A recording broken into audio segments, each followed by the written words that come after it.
Welcome to a sports betting podcast from pregame.com for the week of February 12th, 2010. I'm your host, RJ Bell. I'm joined by Marco D'Angelo, 30 years in the business, Vegas runner, genuine professional bettor here in Vegas, star of the CNBC special on gambling. This is segment 1 of 4. We're going the whole route now with basketball. We got 4 big games. First up, we've got Oklahoma at Oklahoma State. Okay, so what we do here, we're taping on Thursday. The lines for these games aren't out. So what we're doing is we're going to discuss what we expect the line to be, discuss the game accordingly, and then what you'll know is if the line comes out significantly differently, that's where the value is.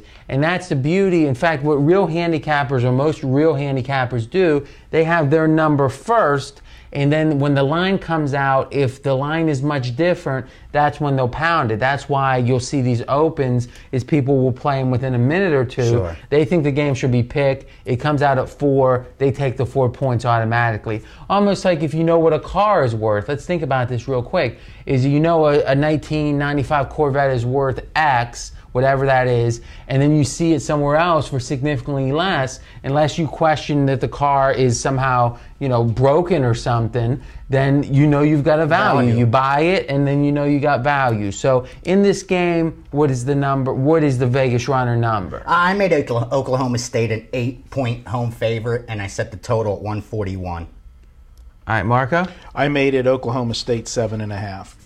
Okay, so we got a pretty clear number here. Okay, now you had your official free pick on the Thursday night game? Yes, I did. All right, so each week we each give an official free pick. And Marco, which game are you going to do your free pick I'm going to do my free pick on the Tennessee-Kentucky game, second game on Saturday. Okay, so the second Saturday game. Okay, so let's talk about this game, and we'll give the coupon on this game too this week. How's that sound? Okay. Okay, so as handicappers, what jumps out at us here? This is the second time these two teams meet. And the first game they played, Oklahoma won the game in overtime. But Oklahoma State played probably their worst game of the entire season. I mean, they shot 27% field goals, overall, and 20% from the three-point line. And they still were able to take Oklahoma into overtime on the road. So to me, that's a telling sign that if this team shows up, we should see a much different game at home from Oklahoma State. Good. I mean, that you make an interesting point. Is the first level of handicapping is look at the score and say, let's assume the line is 8. Is you look at the score and say, oh, they went into overtime. I'm getting 8 now. It makes you think you're getting value. But if in this case, if the one team shoots 25% and they still are able to get the game into overtime on the road, exactly, you got to think, okay, Oklahoma State's a much better team. All right, Marco, what jumps out of you? What jumped out at me is, I like to do situational handicapping. And when I looked at the first meeting, I looked at what both teams were coming off of going into that game. Even though this is a rivalry game, you still like to know what their previous game was. And they were opposite ends of the spectrum. Oklahoma State was coming off a monster win, 81-52. You win a game by 29 points in conference over Texas Tech. So they were coming off a high. Oklahoma, on the other side of the coin, was coming off their lowest game of the season. They got blown out by Baylor, 91-60.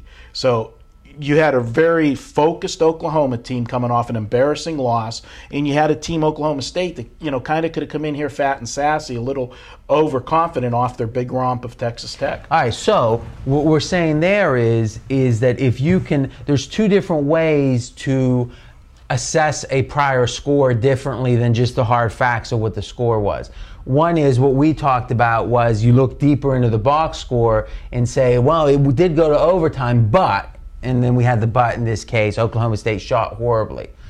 You're saying, let's talk about how primed these teams were for a good performance, and let's adjust the final for that. An example would be in the NBA, if a team was playing the 4th game in 5 nights in Denver, high altitude, they end up losing by 10.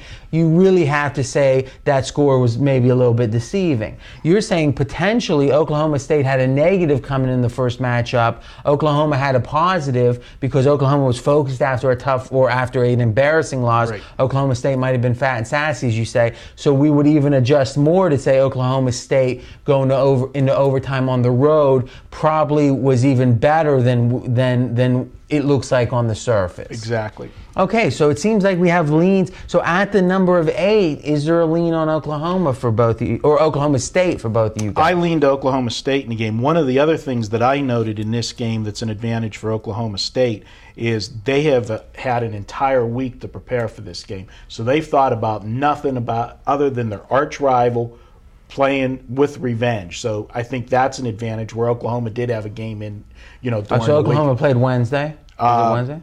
Oklahoma played this week. I don't know what day they played, but they played this week. They played Texas Tech on the 9th. Okay. Thank you. Okay, so that's a good point. It's not all that often you have a whole week between games, and clearly they've got one focus. That's a very good point. What else jumps out at you about this game? What I'm worried about the Oklahoma State side is that they might bring the line out a little higher because both two players on that team, Pledger and Fitzgerald, they're having disciplinary issues right now.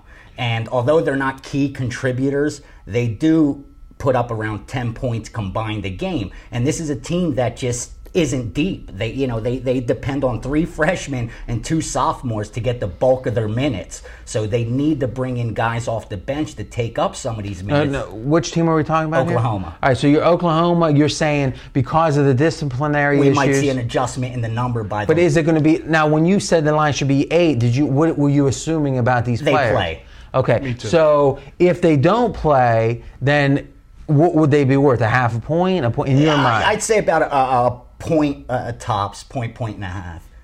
Wait, a point tops and then a point and a half. No, between a point and a point and a half. Really? So 2 backups with 10 combined points is worth a point and a half? As this team is so not deep. They go 5 or 6 deep. They depend too much from their starters. And even though these guys if you look at their time, they play at least 25 to 30% of the game. So you're saying, and that's always the injury or the suspension issue is, it isn't so much how good that player is, it's how good their backup is. You're saying these minutes, it'd be a big drop-off. Yeah, huge. What kind of adjustment would you make?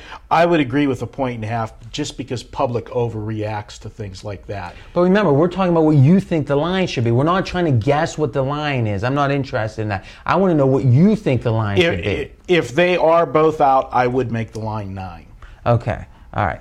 Okay. So now then when we try to assess value when the line does come out is that we now know if these players are playing, it should be, you guys think around 8. If they're not, it should be around 9.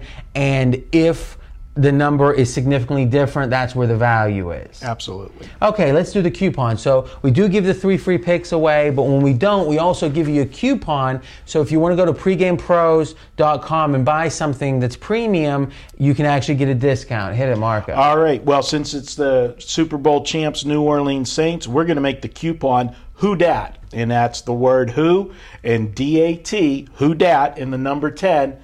And you're going to get Who Dat 10. Who Dat 10. Who Dat 10. Get 10 bucks. And that's all one word, all lowercase. All one word, lowercase. Who's hot at pregame.com? Mike Hook, 8 in a row. Hookapedia. He knows it all. He does. He's won 8 in a row, and he's what, like 20 out of 30 or something? He's got a tremendous run, but the recent run 8 in a row, and he's going for not. We're taping on Thursday. The thing about Mike Hook is you can go directly at MikeHook.com. He writes probably, literally a couple thousand words a day in the forum, breaking down he breaks down every game, and if you have any questions about a game, you just go to him and he'll give you the feedback. And actually on the podcast, the Sports Betting Today, and you can actually get that at pregamepodcast.com, Mike Hook and Dan Beebe host, and they have a section called Stump the Hook, where they just randomly ask him an obscure question about college basketball, and he answers it. He's the man. All right, good stuff. Now, real quick now, we got a new feature is in the comment section of YouTube, guess the score of this game. If you get it exactly right, you get $100 pregame dollars. It's for free, just in the comments section. And remember, you can get all of our videos at pregame.tv, or if you want to download and listen, just go to iTunes and search for pregame.com.